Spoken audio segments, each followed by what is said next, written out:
पिछले एक संडे हमने परमेश्वर की विश्वास योग्यता पर बात करी और मैं उम्मीद करता हूँ कि हमें कुछ कुछ समझ आया परमेश्वर की विश्वास योग्यता के बारे में।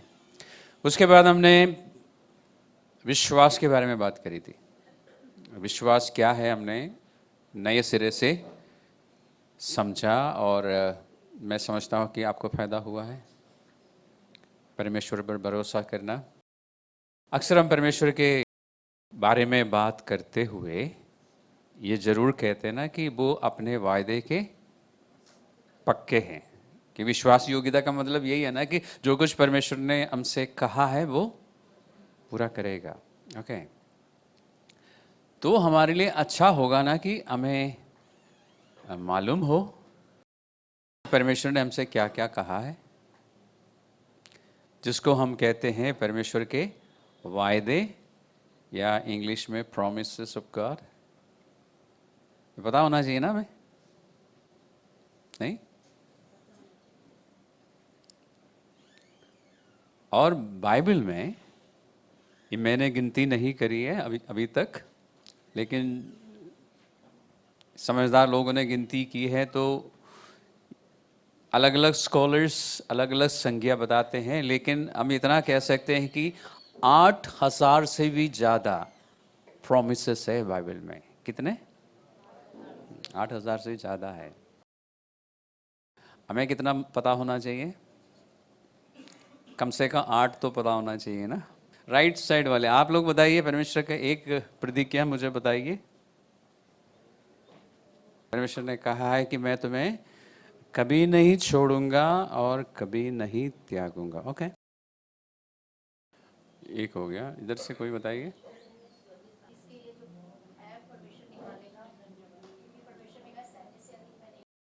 ओके, तो दो प्रतिज्ञाएं एक साथ, अच्छी बात है कि परमेश्वर ने कहा कि चिंता मत करो क्योंकि मुझे तुम्हारी चिंता है, और सारी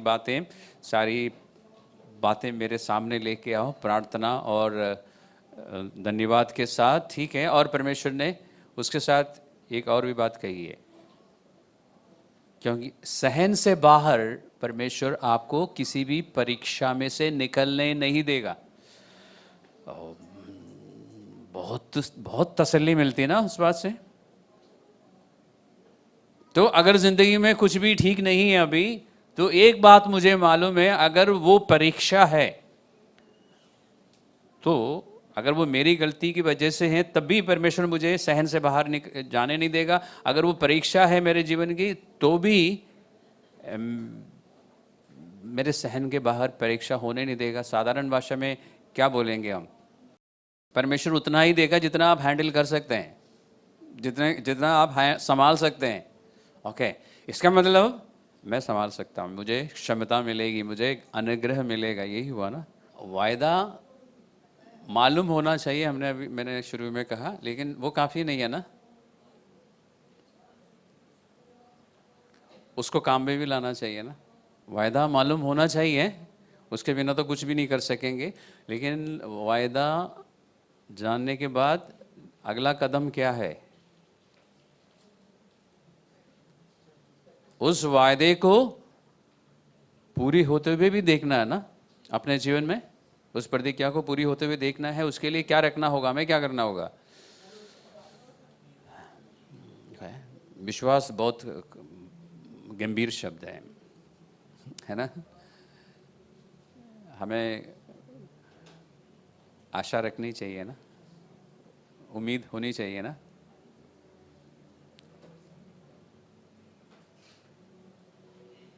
तो परमेश्वर की प्रतिज्ञाओं को लेके हम लोग कमजोर हैं या मजबूत हैं? अभी अपने अपने जीवन को देखिए।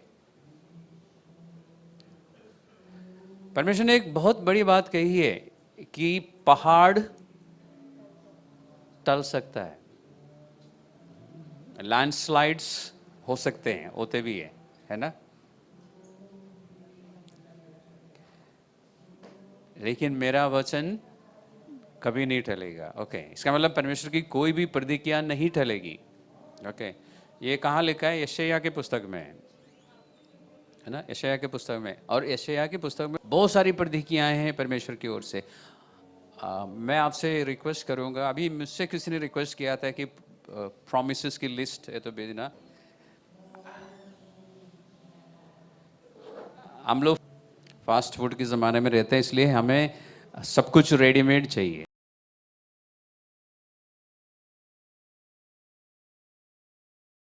आप थोड़ी सी मेहनत करेंगे ना तो आपको याद रहेगा। अगर आप लिस्ट लेके पढ़ते रहेंगे ना, आपको याद नहीं रहेगा। और परमेश्वर के वायदे जो है आपको याद होना चाहिए।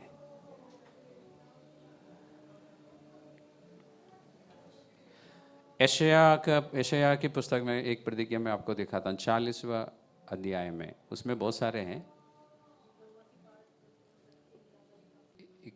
40 का 30 और 31। यहाँ लिखा है, तरुण तो तकते और श्रमित हो जाते हैं और जवान ठोकर खाकर गिरते हैं। ये आपको क्यों बताया गया? परमेश्वर अपनी प्रतिज्ञा देने से पहले ये बात क्यों कही कि जवान लोग आसानी से थकते नहीं हैं? जिम वगैरह जाके अपने बाइसेप्स वगैरह बना के रखते हैं, है ना, तो जवान लोग थकते नहीं हैं आसानी से, स्टैमिना ज़्यादा होता है ना।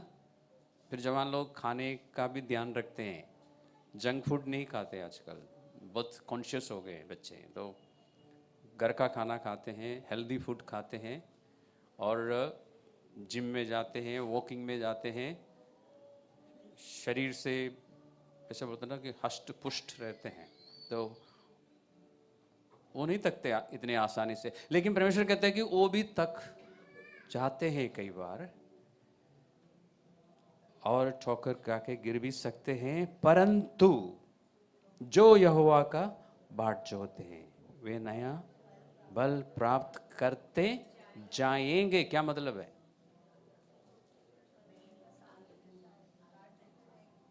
इसका मतलब ये नहीं है ना, इसका मतलब ये है ना कि वो एक बार नहीं, उनको बार बार बल मिलेगा, ताकत मिलेगी, स्ट्रेंथ मिलेगा, बल प्राप्त करते जाएंगे। ये काम लगातार होगा। किसके साथ? हाँ, ओके। इसका मतलब क्या है? आपके इंग्लिश वर्जन में लिखा हुआ those who hope on the Lord, NIV में, और अलग अलग वर्जन में अलग अलग शब्द हैं। किसी में लिखा होगा those who trust in the Lord, and new king James में लिखा होगा those who weight upon the Lord. Okay, सबका मतलब एक ही है। परमेश्वर का बाट जोने का मतलब है कि जो परमेश्वर की उम्मीद रखते हैं कि परमेश्वर मेरे लिए इस जगह पे इस बात को लेके काम करेगा, और कब करेगा वो मुझे नहीं पता, इसलिए आशा है, आशा रखनी है कि करेगा, होगा, काम होगा, धीरज रखना है। तो ये जो बाट जोने में क्या है? आशा है, विश्वास है, भरोसा है, धीरज है कि परमेश्वर अपने समय पे करेगा। मुझे तो आज चाहिए, अभी चाहिए। ओके। जब कठिन समय हमारे जीवन में आता है, जब सब कुछ ठीक है तो हम सोचते नहीं है इसके बारे में, है ना। जब कुछ परेशानी प्रॉब्लम है तो हम चाहते हैं कि आज ही खत्म हो जाए सब कुछ। परमेश्वर कहते हैं 2 दिन रुक जाओ। नहीं नहीं, पर ऐसा बाइबल में लिखा नहीं है। लेकिन हमारे अंदर इसलिए क्या होना चाहिए? धीरज। लेकिन होता है, उसकी कमी है। मैं सही कह रहा हूँ? अगर धीरज होता तो हम शिकायत नहीं करते, नहीं करते ना। धीरज होते तो हम सवाल नहीं पूछते, जैसे हम पूछते हैं ना पास्टर से, अभी तक प्रार्थना का जवाब क्यों नहीं मिला? पूछते हैं ना। ये बाकी लीडर से पूछते।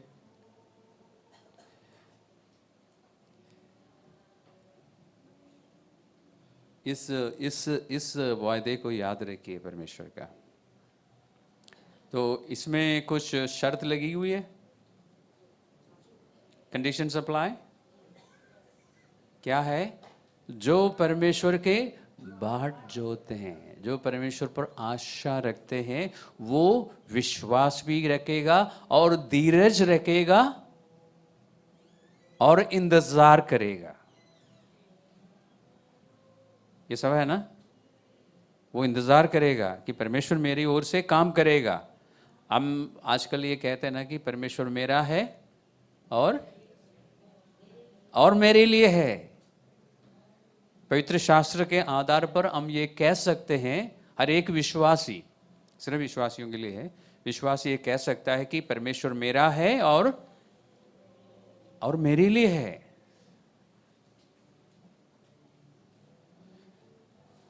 यशायाह की पुस्तक में ही 26वें अध्याय का 3 पद, वहां में भी परमेश्वर ने, और ये सब परमेश्वर ने उस समय अपने लोगों से कहा है और एक एक विश्वासी के लिए है। ये आपकी व्यक्तिगत प्रतिज्ञा है परमेश्वर की ओर से, पर्सनल प्रॉमिसेस फ्रॉम गॉड। इसको पर्सनलाइज कीजिए, इसको अपना बना लीजिए। इसमें एक खूबसूरत बहुत ही खूबसूरत वायदा है परमेश्वर का 26:3 में। जिसका मन तुझ में धीरज करे हुए है, उसकी तू पूर्ण शांति के साथ रक्षा करता है, क्योंकि वह तुझ पर भरोसा रखता है। अगर आप समझना चाहते हैं कि विश्वास क्या है, इस प्रतिज्ञा को ध्यान से एक बार फिर पढ़िए, क्योंकि हमने पिछली बार देखा था कि विश्वास का मतलब है भरोसा रखना। और यहाँ पे परमेश्वर कहता है कि जो धीरज के साथ, या जिसका मन, उस शब्द पर आपने ध्यान दिया, so it is a matter of the heart. ये मन की बात है। जिसका मन, इस बात से फर्क नहीं पड़ता कि आप कितना उछलते कूदते हैं और कहते हैं कि मुझे विश्वास है, मुझे विश्वास है। आपके अंदर क्या है? आपके अंदर, मन के अंदर क्या है? जिसका मन उस पर लगा हुआ है। साधारण भाषा में मैं बता रहा हूं, अगर आपका मन उस पर है, उस पर केंद्रित है, कठिन भाषा में, okay, if you are focused on him, if your focus is on Jesus, तो परमेश्वर क्या कहता है? जिसका मन मुझ पर है। और जब आपका मन परमेश्वर पर है तो आपके पास धीरज है। क्यों? कारण क्या बताया? परमेश्वर इस वायदे में बहुत कुछ बता रहा है। एक साथ एक वायदा कर रहा है कि अगर तुम्हारा मन मेरी ओर है तो तुम्हें पूर्ण शांति मिलेगी। Okay, you will always have peace, complete peace, बल्कि perfect peace। पूर्ण शांति हिंदी में है, लेकिन अंग्रेजी में perfect peace। You will enjoy the complete peace of God, the fullness of His peace। यानी उसकी शांति की परिपूर्णता का आनंद आपको मिलेगा। कारण क्या है? आपका मन उस पे है, और आपका मन उस पे है यानी उसके वचन के अनुसार आप सोच रहे हैं, विचार कर रहे हैं। वो किस बात की सबूत है? कि आप उस पर भरोसा कर रहे हैं। तो भरोसा बहुत मुश्किल काम नहीं है। भरोसा कहना आसान है और करना भी आसान है। अगर आप उसके कामों को, उसके वायदों को, उसकी बातों को स्मरण करते रहेंगे और उसके किए हुए कामों को जो आपके अपने जीवन में हुए हैं आप स्मरण करेंगे, विश्वास करना आसान है। और जब आप विश्वास कर रहे हैं, भरोसा कर रहे हैं, तो आपके मन में धीरज होगा, आपका मन उस पर होगा। और सबसे बड़ी सबूत क्या है आपके जीवन में? शांति होगी, शांति होगी। तो इसका मतलब जब हमारे मन में शांति नहीं है किसी भी बात को लेके, तो हम अभी फिलहाल इस समय, बीते समय की बात नहीं, अभी वर्तमान में विश्वास नहीं कर रहे हैं, इसलिए मन अशांत है। और जैसे जैसे हम अपना मन उसकी ओर लेके आएंगे, आप शांति महसूस करेंगे, क्योंकि आप फिर विश्वास करना शुरू किया, आपने विश्वास करना शुरू किया। तो विश्वास हमेशा 100% नहीं होता ना, हमारे मन में होता है। सब चुप है। अगर होता तो चेले क्यों कहते कि प्रभु हमारे विश्वास को बढ़ाओ? बढ़ाने के लिए क्यों कहा? हम सोचते हैं कि विश्वास हमेशा परमानेंट है। नहीं है, सिर्फ परमेश्वर परमानेंट है। हमारा विश्वास ऊपर नीचे हो जाता है। और हकीकत में बताता हूं, विश्वासी होने के बावजूद, चर्च से जुड़े हुए होने के बावजूद और सालों से चर्च में रहने के बाद कई बार हमारा विश्वास बिल्कुल जीरो होता है। हम शोर बहुत मचाते हैं लेकिन विश्वास में ज़ीरो हो जाते हैं। कारण क्या है? हमारा मन उसमें नहीं है। मन कैसे नहीं है? ये वचन हमारे मनों में है लेकिन अभी वचन ने जड़ नहीं पकड़ी। स्क्रिप्चर्स याद है हमें, तो स्क्रिप्चर्स वचन याद रखना ज़रूरी है, लेकिन सिर्फ याद रखना काफ़ी नहीं है, उस पर विचार करना है, तब आपके अपने विचार बदलते जाएंगे। तो प्रतिज्ञाओं को बाइबल में ढूंढिए। आज अब तो गूगल है, आप गूगल में सर्च मार सकते हैं, सारे प्रतिज्ञाएं मिलेंगी। लेकिन उसके बाद बाइबल, खुद अपने बाइबल में मार्क कीजिए, बाइबल निकाल के ही पढ़िए, उसको संदर्भ में पढ़िए, तब समझ आएगा क्या परमेश्वर वायदा कर रहा है आपसे और क्यों वादा कर रहा है, और उस वादे के पीछे क्या क्या है वो भी समझ आएगा। गूगल सिर्फ आपको इतना बताएगा कि ये सब है। हमेशा परमेश्वर की प्रतिज्ञाओं को संदर्भ में पढ़ना, तो आपकी अंदर की आंखें खुल जाएगी। विश्वास करना ये आसान है, मैं कहता हूं आपको।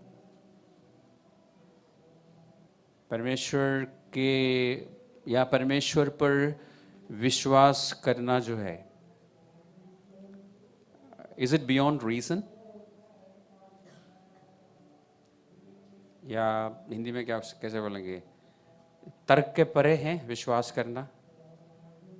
जो बातें लॉजिकली असंभव है उसके लिए विश्वास करने के लिए परमेश्वर कह रहा है आपको। हम ऐसा सोचते ना, ऐसा ही सोचते ना। तो मैं आपको एक बात बताना चाहूंगा, विश्वास करना लॉजिकली संभव है, आसान है। उदाहरण के लिए, जब परमेश्वर ने अब्राहम से कहा, जब अब्राहम कितने साल का था, 75 साल का था, कि उसकी एक संतान होगी, उसका एक बच्चा होगा, और 100 साल में उसको जाके मिला। तो जब परमेश्वर ने वायदा किया, अब्राहम के लिए विश्वास करना आसान था, आसान था। पता है क्यों? Logically it is possible, medical science के अनुसार मुश्किल है, लेकिन लॉजिकली पॉसिबल है। क्यों? क्योंकि जिस परमेश्वर ने शून्य से सब कुछ बनाया, वो परमेश्वर ये काम कर सकता है, तो लॉजिकली फिट है ना। Is not beyond reason to believe God और believe in the things of God, क्योंकि परमेश्वर कर सकता है। इसलिए मैं कहता हूं विश्वास करना मुश्किल नहीं है, अगर आप परमेश्वर को जानते हैं, परमेश्वर के स्वभाव को जानते हैं, तो उस पर भरोसा करना, विश्वास करना आसान है। और यही हमने पिछले संडे दिन में देखा था, समझा था। तो फिलहाल हमने सिर्फ एक प्रतिज्ञा पर बात करी है, बल्कि 2, राइट, यशायाह की पुस्तक में। और हम परमेश्वर से अक्सर प्रार्थना करते हैं। क्या प्रार्थना करते हैं? हमारी रक्षा के लिए प्रार्थना करते हैं ना, दूसरों की रक्षा के लिए। अपने बच्चे जब स्कूल जाते हैं, परमेश्वर से क्या प्रार्थना करते हैं कि परमेश्वर इसकी रक्षा करना। जब हम दिल्ली शहर से बाहर कहीं जाते हैं, तभी क्या प्रार्थना होती है?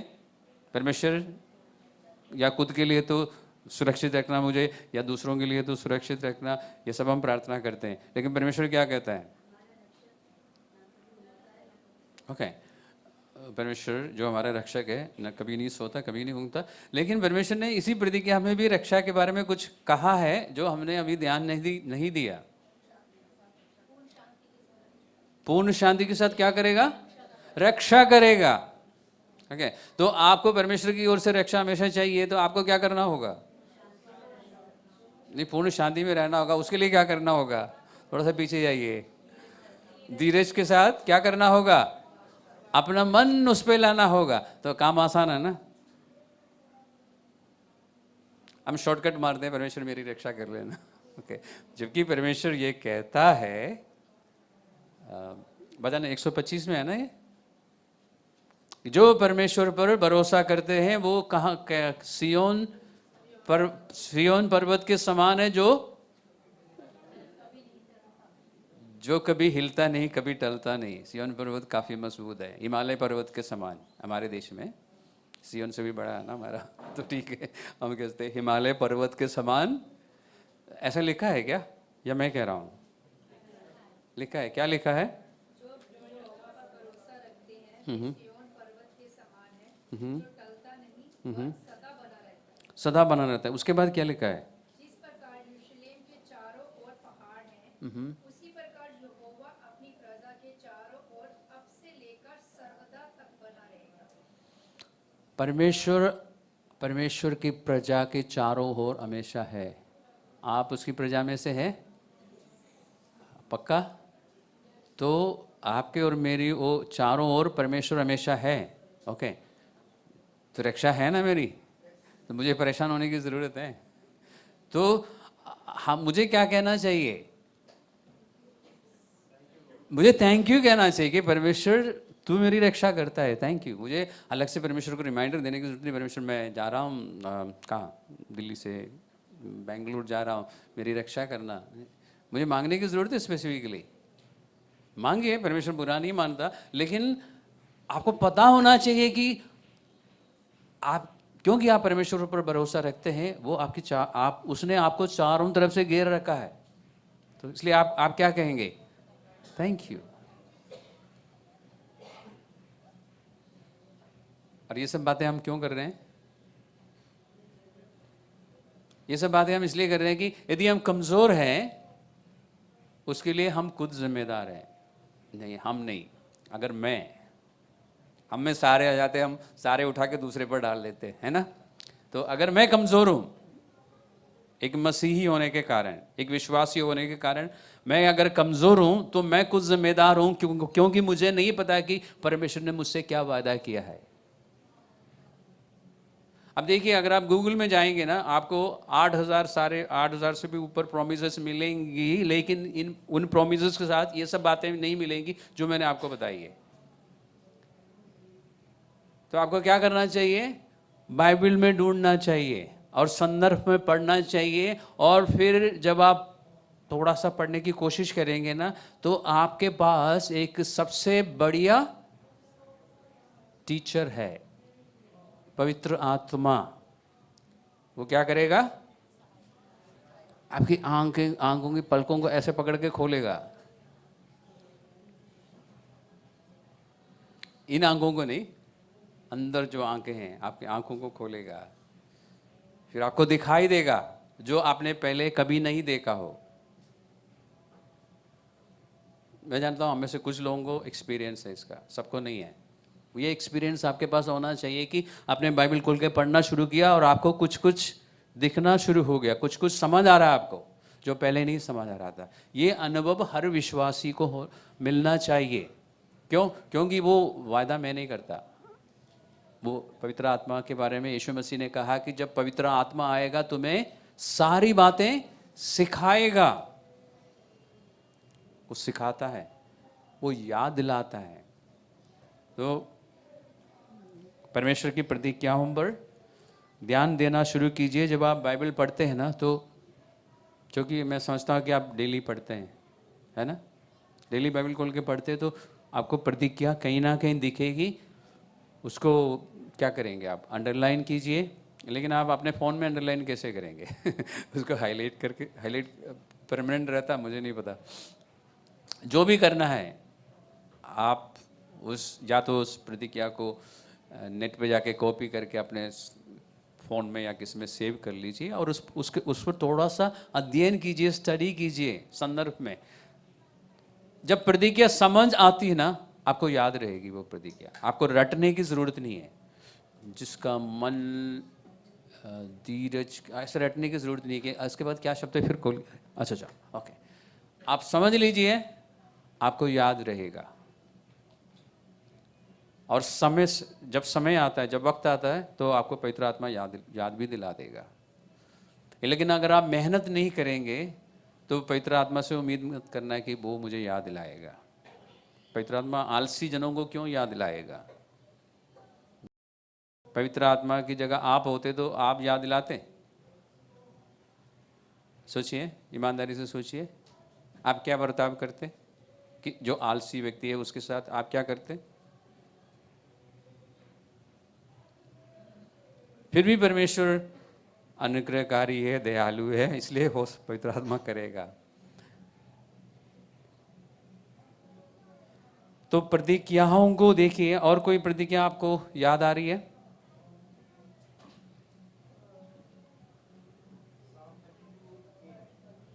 Psalm 32:8 उसमें क्या है?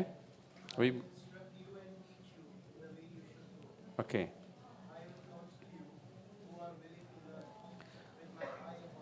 ओके, तो परमेश्वर कहता है कि मैं तुम्हें सिखाऊंगा, तुम्हें शिक्षा दूंगा, और जिस मार्ग में तुम्हें चलना चाहिए उस मार्ग में अगुवाई करूंगा। Okay, praise the Lord.